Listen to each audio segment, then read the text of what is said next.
Hi hello दोस्तों, नमस्कार, जोहार। मैं कमलेश परमार। आप देख रहे हैं वॉइस ऑफ एबोरिजिनल चैनल। आज डूंगरपुर में आजीविका ब्यूरो के संस्था से प्रशिक्षण लेकर जितने भी साथी ने अपना छोटा मोटा व्यवसाय खोला है, उन सभी साथियों को सम्मान करने के लिए सम्मान समारोह का कार्यक्रम रखा गया, जिसमें बांसवाड़ा डूंगरपुर सांसद महोदय राजकुमार रोत के उपस्थिति में सभी साथियों को सर्टिफिकेट वितरण किए गए।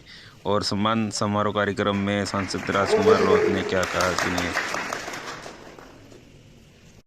आजीविका ब्यूरो के इस कार्यक्रम में हमारे मंच पे विराजमान इस संस्था से जुड़े हुए समस्त कार्मिक और इस आजीविका संस्था से जुड़ के अपने जीवन की नई दिशा देने का जो काम करने में योगदान रहा है, ट्रेनर रहे हैं, और जितने हमारे जो स्वयं साथी, जितने जो साथी हैं, हमारी माताएं बहनें, और जितने जो प्रदर्शनी लगी है, हम वहां से गेट से देखते हुए आए मोबाइल स्टेप एकेडमी डूंगरपुर और हमारे खुशी केंद्र। मेरे मन में था जब निमंत्रण देने आए थे कि मैं जाऊंगा, क्योंकि जब मैं विधायक बना इसके बाद से आज तक हम फेस कर रहे हैं, सबसे बड़ी समस्या है बेरोजगारी। और बेरोजगारी हमारे इलाके में इतनी बढ़ चुकी है कि पढ़ा लिखा डिग्री बच्चा भी गुजरात मजदूरी करने के लिए जाने के लिए मजबूर हो रहा है। तो ये जो संस्था द्वारा जो कार्यक्रम किया जा रहा है, लोगों को तैयार करके एक आत्मनिर्भर बनाने का जो प्रयास किया जा रहा है, तो मैं आजीविका के जो जितने जो कर्मचारी, जितने आजीविका से जुड़े हुए जो ट्रेनर हैं, आप सबको मैं तहे दिल से धन्यवाद देना चाहूंगा कि आप लोगों ने अच्छा पहल किया है। मेरा दिल्ली निकलना है भी, लेकिन कंफ्यूजन था कि कैसे करूं। फिर कहा मैंने जल्दी थोड़ा फ्री कर देना, इसलिए मैंने मेरा हफ्ते में ज्यादा शॉर्टकट ही रखूंगा। ये जीवन कहते हैं वो बहुत पेचीदा है। अगर हमको सही तरीके से, सही वे में, सही मार्गदर्शन, मैडम बता रहे थे मुझे विकलांग लोगों को अवसर मिला, तो मार्गदर्शन देने वाले लोग नहीं होते, तो शायद हमारे साथ में उदाहरण के रूप में पेश नहीं होते। मैं 5वीं या 6वीं क्लास में पढ़ रहा था, तब मैं स्वयं साक्षी बन गया। शायद ये जो बैठे हैं उनमें से सबसे बेस्ट उदाहरण मेरे जैसा किसी का नहीं हो सकता है। मैं 4वीं 5वीं क्लास में पढ़ रहा था, तब टेलरिंग का काम सीख गया था। कौन सी क्लास में? 4वीं 5वीं, मतलब 9-10 साल का था। उस समय मैं सिलाई का काम सीख गया था, क्योंकि पैदा हुआ तब से मैंने वो मशीन देखी थी सिलाई की, क्योंकि मेरी माता जी सिलाई मशीन का काम करते। जो सिलाई मशीन के साइड में जो आता है, जरूरत पड़ने पर उसको ऊंचा करते थे। क्या बोलते हैं इसको? पटिया बोलते, लेकिन फिर बोलते हैं इसको सपोर्टर। सब जो बड़ा कपड़ा जो सिलते हैं तो उसको ऊंचा करते थे, तो वो मेरे बैठने का काम आता था जब मैं छोटा था। तो मैं वही चीज जब स्कूल में पढ़ता था, मैं तो मदर एजुकेशन होते कोई कपड़ा फट जाता, सिलवाने आता, तो मैं धीरे धीरे मतलब मैं 5वीं 6वीं में सब कपड़ों में फीकू भी कर लगा। तो शायद यहाँ बैठने में सबसे बड़ा स्वयं साथी नहीं हो सकता। और मेरे घर में हम 3 भाई बहन थे, एक बड़े शिक्षक RS अधिकारी। आज भी इनके घर में सिलाई मशीन है, खुद का कपड़ा अधिकतर वो खुद सिलते। एक सिस्टर टीचर है, तो वो भी इसको पूरा काम आता है। हम 3 भाई बहन हैं, तीनों को पूरा काम आता है। और जीवन में संघर्ष बहुत रहा है, और ये बात सही है, उन्होंने कहा कि हम ये सोच ले कि हम कमजोर हैं। उन्होंने बताया कि शरीर से कमजोर हूं, दिमाग से नहीं। इंसान पैसों से गरीब हो सकता है, शरीर से कमजोर हो सकता है, दिमाग से गरीब नहीं हो सकता, दिमाग से कमजोर नहीं हो सकता। ठानना पड़ता है कि हमें कुछ करना है। अगर नहीं ठाना तो फिर लोग कुछ नहीं कर पाएंगे जीवन में, और बेरोजगारी में जिंदगी चली जाएगी। और अशोक जी वो कह रहे थे, हमारे समाज कल्याण से आए थे, कि पैदा होते तब से संसार काट तक की सारी योजना, उसी योजना में जीवन चला जाता है। पैदा होते तब से संसार काट तक सरकार की योजना है, तो जब पैदा होता है तब से, पैदा होता है गर्भधारण होता है तब से योजना है। गर्भवती महिला को पोषण मिलता है, मिलता है। तो जो गर्भधारण होता है उस दिन से गवर्नमेंट की योजना जारी कर रखी है, और संसार तक जाने तक की योजना है। और अपन ने ये चीज हाँ ठीक है मिल रहा है, कुछ नहीं करना है, क्या होगा कुछ नहीं कर पाऊंगा, तो इसी योजना में जीवन चला जाता है। ये दोनों पेड़ से योजना है। मेरे पास कई बार आते हैं कि ये पेड़ वाले नर्सिंग वाले अच्छी हट्टे कट्टे कहते बेरोजगार बैठा हो, हट्टे कट्टे। हमारे यहां पर एक थिंकिंग बनती है, हमको पढ़ना इसलिए हमको नौकरी चाहिए। पढ़ने का उद्देश्य क्या है, मकसद क्या है, नौकरी के लिए। एजुकेशन या डिग्री इसलिए करनी है कि हमको नौकरी मिलेगी, इसके अलावा कोई सोच नहीं। एक दावेरी पानीपुरी वाला डूंगरपुर में यूपी का लड़का है, शायद ग्रेजुएट कर रखा है उसने, और एक दिन चर्चा कर रहा था कि यहाँ के हमारे लड़के जाते हैं, एक फटाफट ला रहे हैं, तो वो कहता हाँ सब जल्दी ला रहा है। वो मन में हंसता है कि ये जो मुझे फटाफट ला रहे हैं करके दादागिरी करके पानीपुरी खा रहे हैं माँ बाप के पैसे की, और वो दिन में गाना करके 3 से 4 हजार रुपए कमा रहा है। ग्रेजुएट लड़का यूपी से, लेकिन इसका टैलेंट और आंकड़े में दाड़े के महीने रुपये की इनकम नहीं दलाली से पहला और साबित की नहीं, पहला इज्जत बराबरी। तो मैं उसने बताया, मुझे मैं साहब इसलिए कहता हूं ताकि दूसरी बार 10 लड़कों को लेकर और आएगा, तो आते भी और सब आएगी कह दूंगा, तो उसको लगेगा हाँ मेरा वजूद है। टेक्निक है। तो जो आदमी जिसको जापानी की दुकान पे जाते हैं सम्मान मिलकर दूसरी बार नहीं गई, सामान डुप्लीकेट मिलेगा चलेगा, लेकिन सम्मान तो टेक्निक अपनाने सर लड़के ने कि जो इसको कह दिया कोई कुंडली नहीं, कोई ठिकाना नहीं, लेकिन अगर साहब आओ तो वो जब भी इसके फ्रेंड सर्कल ढूंढते हैं मिलते हैं तो वो उससे पानीपुरी वाले कहा जाते हैं, क्योंकि वो जाते ही भी वो अरे साहब आइए बैठिए, तो साथ वाले सोचते यार आपका हमारा लेवल टेक्निक। तो ये चीजें हम लोग नहीं करेंगे।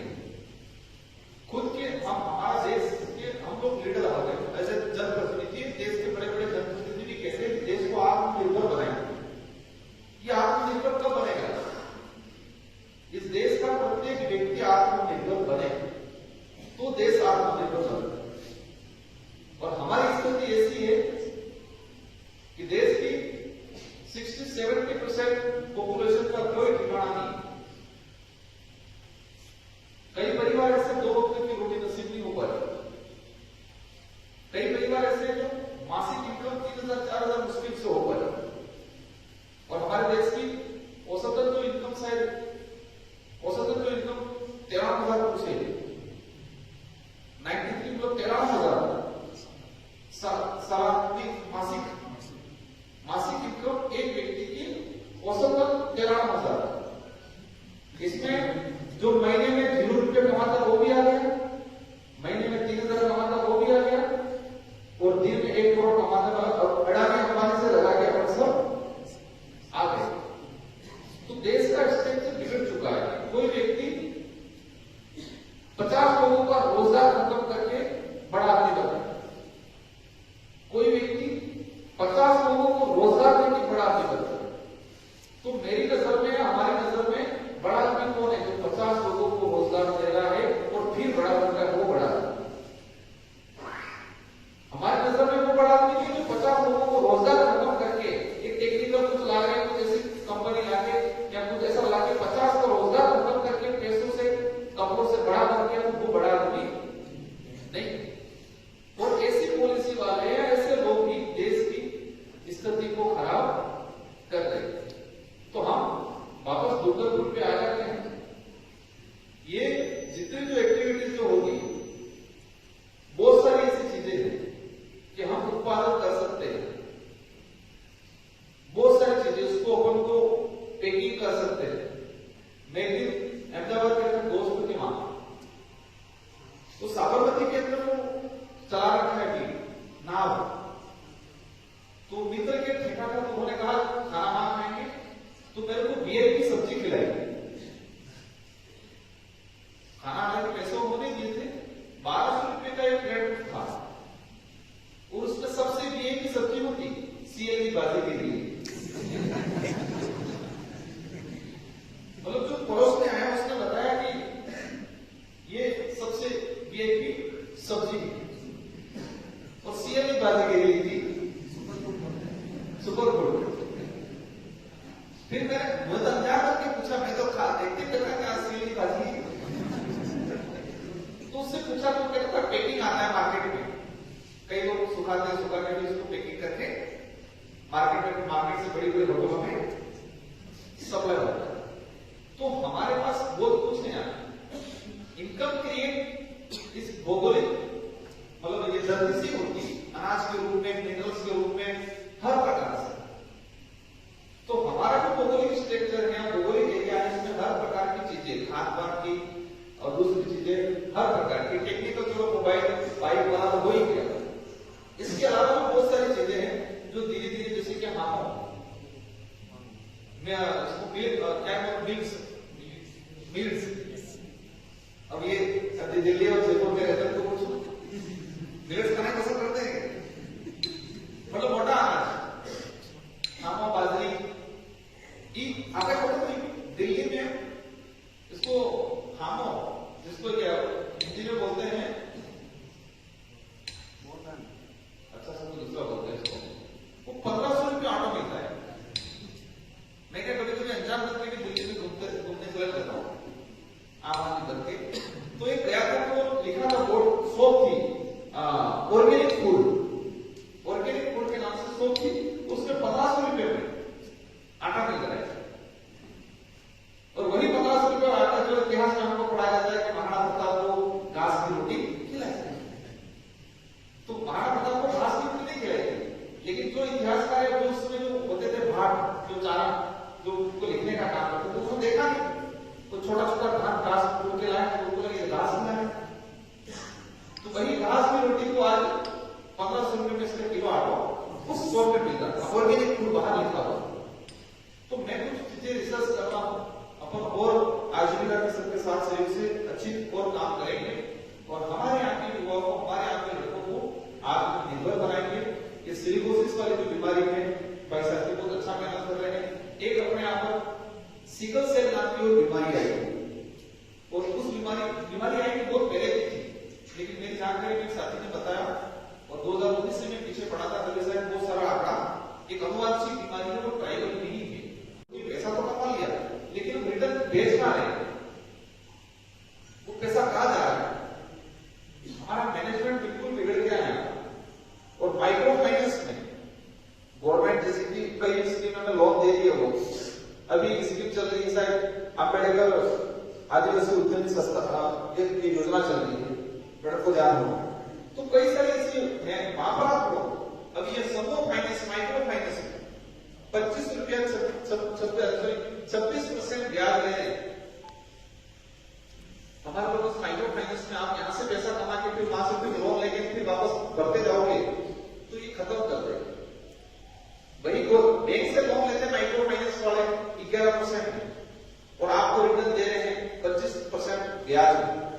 तो हमारा ही पैसा बैंक में पड़ा है, बैंक से छोटा मोटा पैसा पड़ा है, वहां से उठाते हैं, लोन लेते हो, अपन को वापस लोन देते। तो ऐसी चीजों से माइक्रो फाइनेंस वाली चीजें हैं, उनसे भी अपन को गुजरना है। और जितनी जो गवर्नमेंट की स्कीम है, गवर्नमेंट जहां पर अनुदान दे रही है, इन चीजों से आप जुड़े और जुड़ने के बाद उनसे आप भी और दूसरे लोगों को भी आप लोगों को करेंगे, आपको तो आज ऐसे सम्मानित किया जा रहा है, लेकिन दूसरे लोगों को भी प्रेरणा दो कि नौकरी तो ठीक है, मिलना इतनों को मिलनी है, एक लिमिटेड है, हर बच्चा सिर्फ नौकरी के लिए पढ़ेगा।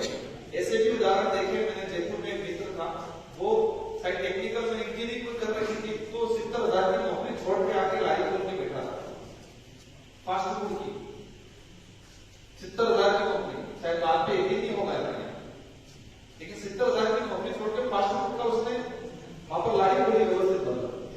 उसका प्लान मैंने जाना तो विचार करके उसने बताया कि मैं 10 साल के अंदर जो कमाऊंगा, जो मैं 30 साल की सर्विस में कमा रहा हूं।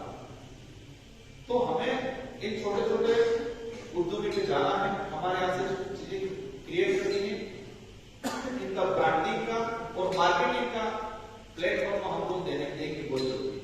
आजीविका मेरे साथियों से भी मदद लेंगे, चीज अपने पास ही उसकी ब्रांडिंग भी होनी और मार्केटिंग भी होनी, तो उनका भी हम लोग प्रयास करेंगे। सारे साथियों को खूब धन्यवाद, मुझे यहाँ पर आजीविका के साथियों को भी धन्यवाद, हमें यहाँ पर बुलाया, आमंत्रित किया और मान सम्मान दिया, इसके लिए तहे दिल से धन्यवाद।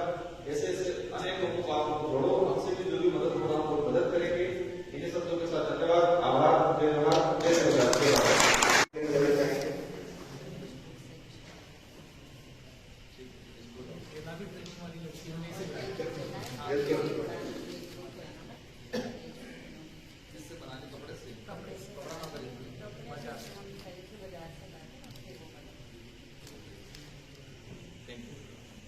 हमारे जो काम यहाँ किया जा रहा है, काम हो रहा है।